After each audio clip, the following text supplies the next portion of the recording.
Today is one of the crucial days in any construction project. Today we get out of the ground. So let me give you a little backstory. It's been a stressful time getting to this point that we are here today, ready for a concrete pour. What you can see behind me and around me is over 4 ton of rebar and reinforced steel going into this concrete slab. This is the base of what we're going to be building our extension walls off. You can see 3 tubes through the center of our reinforced slab. These are hydration tubes. Below that, which they're plugged into, is a clay board. The clay board is designed to be disintegrated once introduced to water to create a natural void between the RC slab and the sub base below. The reason for this is to stop any water transferring between the two and anti-heaving purposes in the clay. Our timber formers that are in place are creating a toe detail that's been specified by the structural engineer. What a toe detail is, it's going to create a shape like this, which we'll be building our outer skin and our inner skin off of. Right here below me is what you call a pile cap. We have 2 piles that come out 75mm from the existing ground, which will be interlocked with the reinforced slab that we're about to pour. Reason being there's an additional cage around this section is because our main column that's going to be holding the steels above and the upper floors is taking a lot of weight. So this part has to be strong.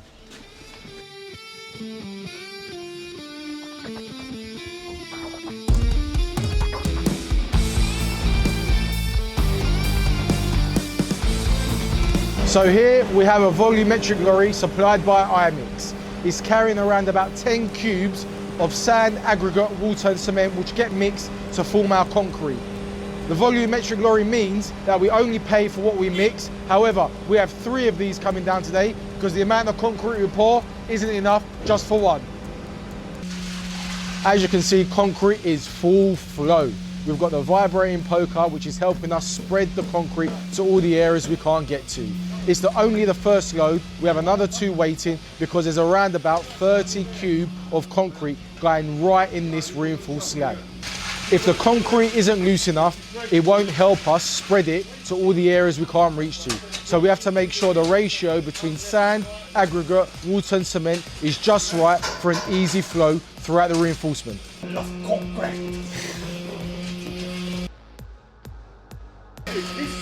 Plastering stage. When a room's fully plastered, you can't beat it.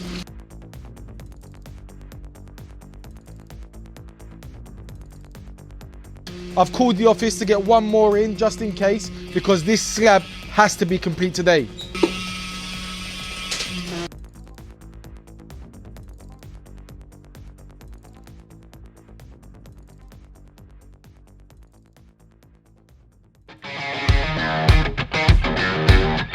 This right here, I'm in my happy place.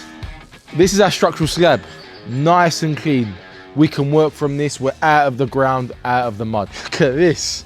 I tell you what, it was a proper cleanup job here. It was a mess. This was a swimming pool, there was water everywhere, there was soil everywhere.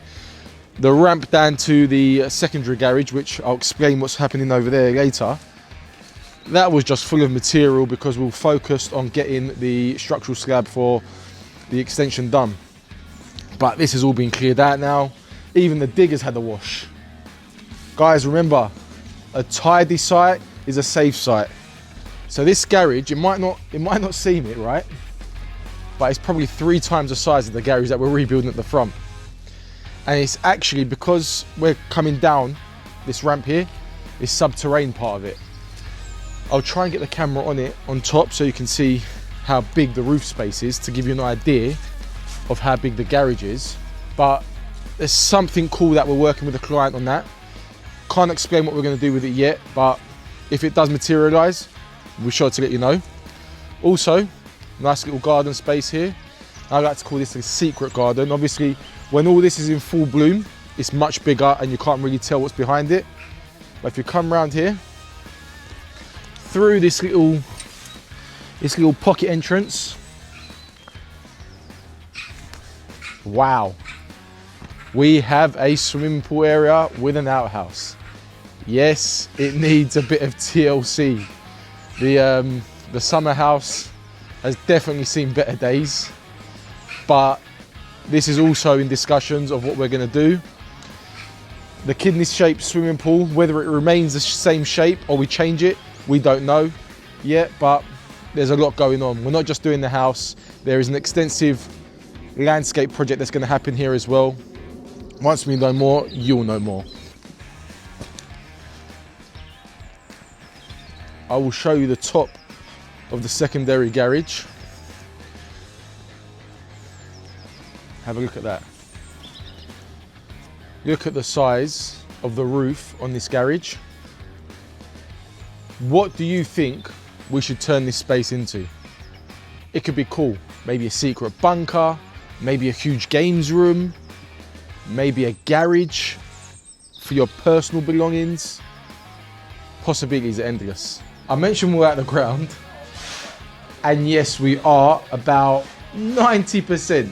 This is the last section, but it's such a small area and it's isolated. I'm not concerned. It's a standard build-up that we're going to be doing.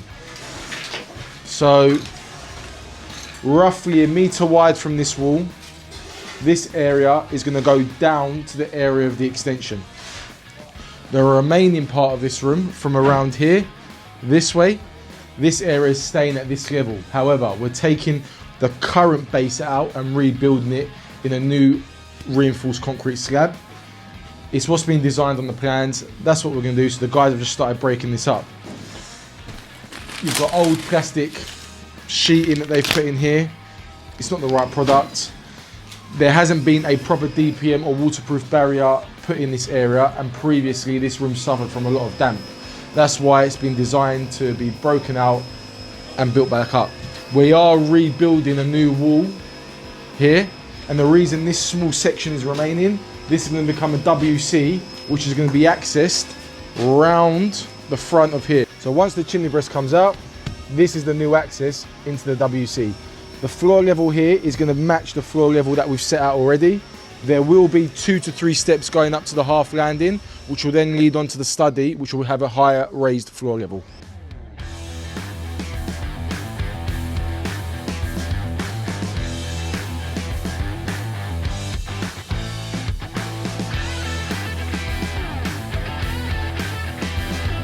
So, last video, none of this was in place. We spoke about it, and now we've got it in.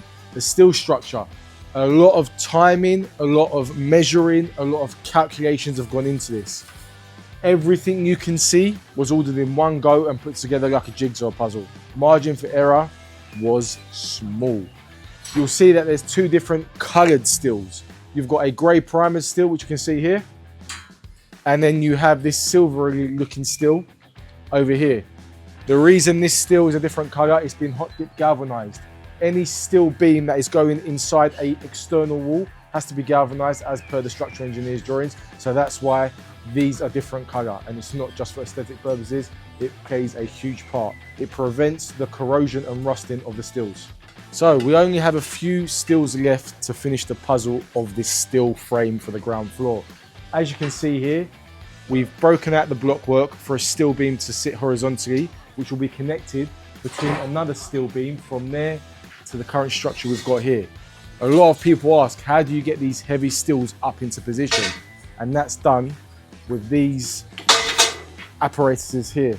This is called a genie lift. This one here is an SLA10, which means it can take up to 454 kilos and to a height of around 3 meters. Without these bad boys, none of this work could have been taking place.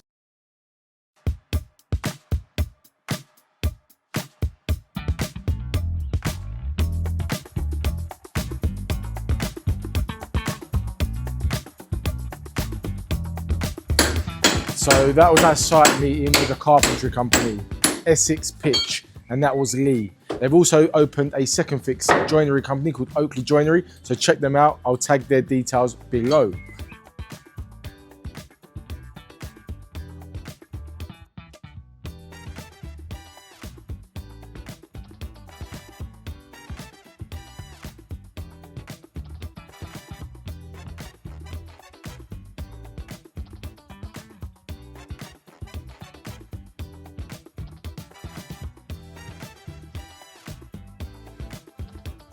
Stay tuned, it's gonna get exciting and you don't wanna miss it.